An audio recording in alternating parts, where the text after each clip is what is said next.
গল্পটি কঠোরভাবে প্রাপ্তবয়স্কদের জন্য। গল্পটি সম্পূর্ণ কাল্পনিক, গল্পের চরিত্র ও গল্পটির সাথে বাস্তবের কোনো মিল নেই। আর আমাদের চ্যানেলের এই গল্পগুলো শুধুমাত্র বিনোদনের উদ্দেশ্যেই তৈরি করা, তাই গল্পটি নিজ দায়িত্বে শুনবেন। হাই বন্ধুরা, কেমন আছো সবাই? আশা করছি সবাই ভালো আছো। আজকের গল্প সিদ্রাতুলের ধারাবাহিক আই লাভ ইউ স্যার গল্পের সমাপ্ত পর্ব। তোমরা যদি গল্পটির প্রথম সিজন ও আগের পর্বগুলো এখনও না শুনে থাকো, তাহলে আমার দেওয়া ডিসক্রিপশনের লিঙ্ক থেকে গল্পটির আগের পর্বগুলো শুনে নেবে। তাহলে আর দেরি না করে শুরু করছি আজকের পর্ব। মাহির রাশেদ চৌধুরীর রুমে ঢুকল। মাহিরকে দেখে হাসি ফুটে উঠল রাশেদ চৌধুরীর ঠোঁটে। মাহির রাশেদ চৌধুরীর পাশে গিয়ে বসল। অন্য পাশে আবির বসে। মাহির, অপারেশন করা সম্ভব নয়। ডাক্তাররা বলেছেন আমার যে কন্ডিশন তাতে অপারেশন করাও যাবে না। আমি মনে হয় আর বাঁচব না, তাই তোকে কিছু বলতে চাই। বাবা, এসব কি বলছো? চিকিৎসা করলেই তুমি ঠিক হয়ে যাবে। দরকার হয় তোমার চিকিৎসা বিদেশে হবে, তুমি কোনো চিন্তা করো না। এখন আমার কথা শোন। আচ্ছা বলো, শুনছি। রাশেদ চৌধুরী চুপ করে আছেন, বলতে চাচ্ছেন কিন্তু বলতে পারছেন না। মাহির অধৈর্য হয়ে বলল, কি বলবে বাবা? আমি বলছি মাহির। রুমে ঢুকতে ঢুকতে বলল মুগ্ধ। দরজাটা বন্ধ করে দিয়ে বলল রাশেদ চৌধুরী, আমি বলি আপনাকেই কষ্ট করতে হবে না। যদি কিছু ভুল বলি তাহলে ভুলটা ধরিয়ে দিবেন, কেমন? মুগ্ধ, কি হচ্ছে? আমি কিছু বুঝতে পারছি না। শোন, তোর বাবা, এখন যে গল্পটা বলবো সেই পুরো গল্পটার মাস্টারমাইন্ড হলো তোর বাবা, আর তার হেল্পার হলো তোর এই সস্তা প্রেমিক, তোর স্যার, যার জন্য তুই পাগল। মুগ্ধ চোখ দিয়ে কিছু একটা ইশারা করলো মাহির। আরে কি চোখ টিপছিস? এখানে সবাই সবটা জানে, তোর বাবাও জানে। তুই কি ভেবেছিস তোর বাবা কিচ্ছু জানে না? মাহির অবাক হয়ে তাকিয়ে রইল রাশেদ সাহেবের দিকে। জানিস, তোর বাবা আর তোর প্রেমিক মিলে চুক্তি করেছে। তোর সস্তা প্রেমিক তোকে কষ্ট দিয়ে দূরে পাঠিয়ে দেবে, বড় ডাক্তার বানাবে। তার বিনিময়ে তুই প্রতিষ্ঠিত হলে তোর বাবা তোকে তোর সস্তা প্রেমিকের হাতে তুলে দিবে, বুঝেছিস? মুগ্ধ, চুপ করো, রেগে বলল আবির। কেন স্যার, ভুল কিছু বললাম বুঝি? ও, আপনার ভালোবাসাকে সস্তা বললাম, এর জন্য রাগ হলো বুঝি? সবাই চুপ করবে? বাবা, তুমি বলো, কি বলতে চাও? রাশেদ চৌধুরী মাহিরের হাতটা টেনে এনে আবিরের হাতে তুলে দিয়ে বললেন, আবির, বাবা, আমাকে ক্ষমা করো। তোমার থেকে তোমার ভালোবাসাকে দূরে সরিয়ে দিয়েছিলাম, কিন্তু আমি জানি তুমি আমাকে বুঝেছিলে। আর মাহির সব দোষ আমার, তুইও আমাকে ক্ষমা করে দিস। মাহির সবটা বুঝতে পারল, রাগে হাত সরিয়ে নিল আবিরের থেকে। বলল, তোমরা দুজনের কেউই আমাকে ভালোবাসো না। উনি তো বাসেনি না, তুমিও আমাকে ভালোবাসো না বাবা। তোমরা দুজনে কি ভেবেছো বলো তো? আমি কোনো মানুষ নই? আমার কোনো মন নেই? তোমরা দুজন ভাবতেও পারছো না আমি কিভাবে ছিলাম এখানে, কতটা একা করে দিয়েছিলে তোমরা আমাকে। মাহির রাশেদ চৌধুরীর পাশ থেকে উঠে দাঁড়ালো, বলল, তোমার আবির তো তোমার সাথেই থাকে এখন, আমার এখানে কোনো প্রয়োজন নেই, আমি চলে যাচ্ছি। বলেই দ্রুত পায়ে রুম থেকে বেরিয়ে গেল মাহির। মুগ্ধ আবিরের কাছে আসলো, বলল, হাদার মতো দাঁড়িয়ে আছেন কেন? যান। ও একটু রেগে আছে, আমার মনে হয় ওর মাথাটা ঠান্ডা হোক, তারপর কথা বলা উচিত, বলল আবির। গাদা, আসলেই আপনি একটা গাদা। আর এক মুহূর্ত দেরি করবেন না, এক্ষুনি যান। যাবো যাবো, মুখ বেঁকিয়ে বলল মুগ্ধ। ওকে ফিরে পেতে চাইলে দেরি না করে যান, আর ওকে ফিরে পেতে না চাইলে এখানে বসে বসে রাশেদ চৌধুরী পা চাটুন। আবির বেরিয়ে গেল মাহিরের পিছন পিছন। মুগ্ধ একটা স্বস্তির নিঃশ্বাস নিল।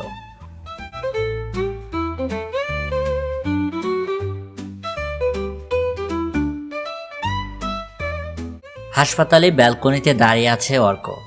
হঠাৎই পিঠে কারো স্পর্শ পেয়ে ঘুরে তাকালো। মুগ্ধ, তুমি? একা একা দাঁড়িয়ে কি ভাবছ? কিছু না। অর্ক আর মুগ্ধকে ব্যালকনিতে দাঁড়িয়ে থাকতে দেখে নিলয় এগিয়ে আসলো, কিন্তু ওদের কথোপকথন শুনে দাঁড়িয়ে পড়ল। রিহানকে খুব ভালোবাসো, তাই না? বলল মুগ্ধ। আরে, আমি তো ভুলে গেছি ওর কথা। আমি জানি তুমি এখনো ওকে খুব ভালোবাসো। নেহাতি তুমি খুব ভালো মানুষ, তাই নিজেই দূরে চলে গেছো। আসলে কথা থামালো অর্ক। তার নজর চলে গেল একটু দূরেই দাঁড়িয়ে থাকা নিলয়ের দিকে। অর্ক নিলয়ের চোখাচোখি হতেই নিলয় চলে গেল। তোমার সাথে একটু পরে কথা বলছি মুগ্ধ, এখন একটু যেতে হবে বলেই নিলয়ের পেছন পেছন চলে গেল অর্ক। নিলয় হাসপাতাল থেকে বেরিয়ে আসলো। অর্ক নিলয়ের সামনে গিয়ে দাঁড়ালো। চলে যাচ্ছ কেন? বলল অর্ক। এমনি। চলে যেতে পারবে না। আমি যতক্ষণ থাকবো এখানে তোমাকেও থাকতে হবে। না, তোমার সাথে থাকাটা বোধহয় আর হবে না। তাহলে তখন কিস করলে কেন? তখন তো আর জানতাম না। কি জানতে না? যে তুমি অন্য কাউকে ভালোবাসো। জানলে অমন করতাম না। সরি। নিলয় চলে যাওয়ার জন্য পা বাড়ালো। অর্ক নিলয়ের হাত টেনে ধরল।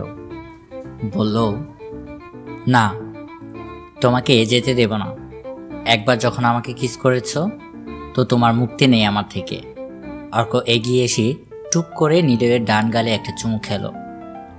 নিলয় অবাক হয়ে তাকিয়ে রইল অর্কের দিকে, কোনো কথা বলল না। নিলয়ের চুপ থাকা দেখে অর্ক বলল, কি হলো, কথা বলছো না যে? মানছি, এক সময় একজনকে পছন্দ করতাম খুব, কিন্তু এখন তো আর এমন কিছু ভাবি না। এই কারণে আমাকে মেনে নিতে পারবে না তুমি? নিলয় শক্ত করে জড়িয়ে ধরল অর্ককে। বলল, তোমাকে কতটা চাই সেটা বোঝো না? কেন মানতে পারবো না তোমাকে? আগে যাকেই পছন্দ করতে না কেন তুমি, এখন তুমি শুধু আমার। মুগ্ধ দূর থেকে দেখলো তাদের, মনে মনে বলল, ভালোবাসা কত সুন্দর, দেখতেও শান্তি লাগে।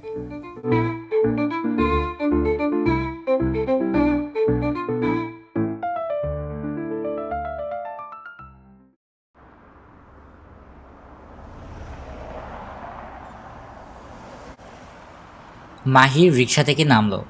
আবিরও পিছনে আরেকটা রিক্সা থেকে নামলো।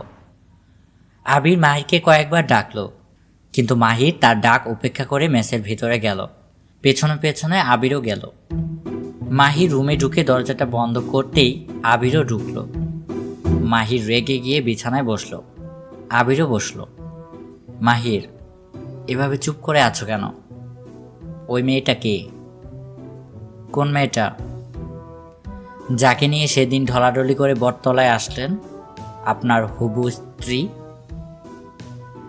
আরে, আমি ওকে চিনি না, তোমার বাবা পাঠিয়েছিল ওকে। আমি ওর আসল নামও জানি না। ও, আব্বু যা করতে বলে তাই করেন? আমি কিছু বললে তো করেন না? তোমার ভালোর জন্যই তো। থাক, আপনাদের দুজনকে আর আমার ভালো ভাবতে হবে না। অনেক ভেবেছেন, এত ভালো ভেবেছেন যে আমাকে শেষ করে ফেলেছেন দুজনে মিলে। সরি, আমি আপনাকে আর ভালোবাসি না, চলে যান। সরি তো। জানতো, জ্ঞান করবেন না। Sorry sorry sorry sorry. উফ, চুপ করবেন? বুঝেছি, ডাক্তারবাবুর এখন অনেক ভাব, আমাকে আর পছন্দই হয় না। আচ্ছা, তাহলে চলেই যাই। মাহির কথা বলল না, চুপ করে রইল। আবি তার হাত দিয়ে মাহিরের মুখটা নিচের দিকে ঘুরিয়ে দিতেই চমকে উঠল।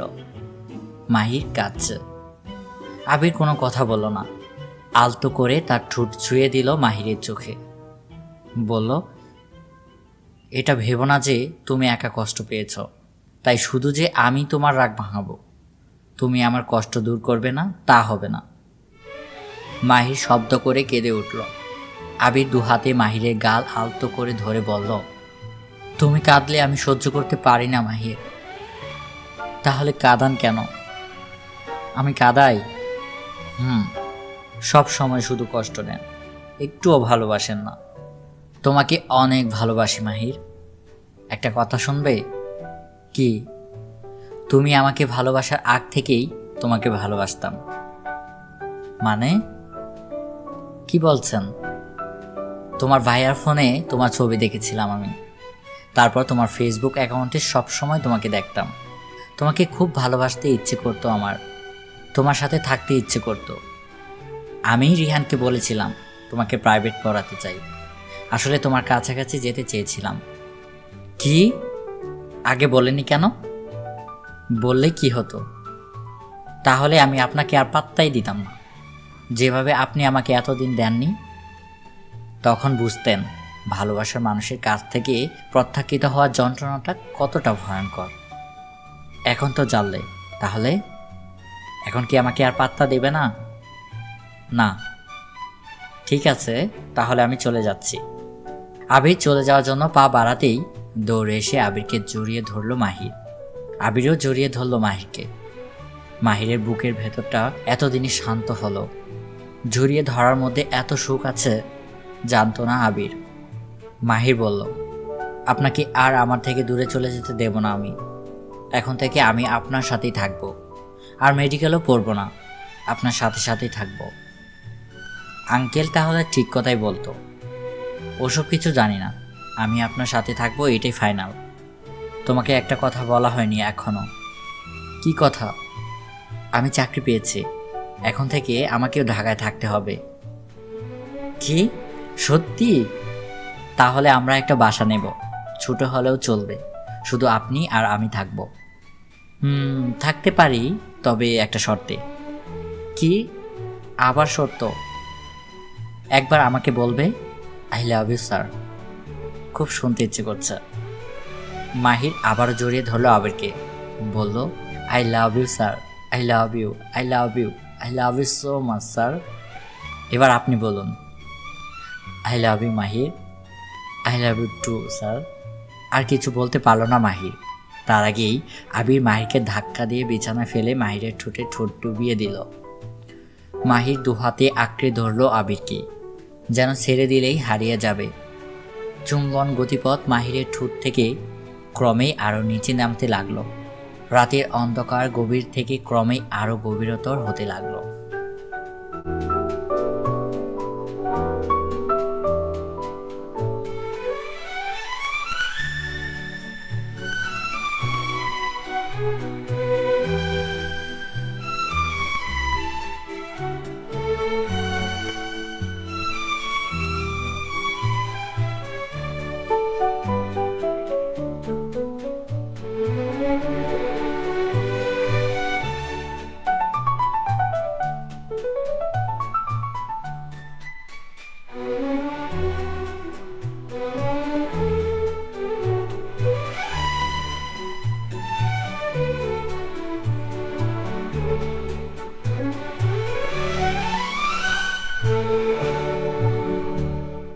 শুনছিলে আই লাভ ইউ স্যার গল্পের সমাপ্ত পর্ব।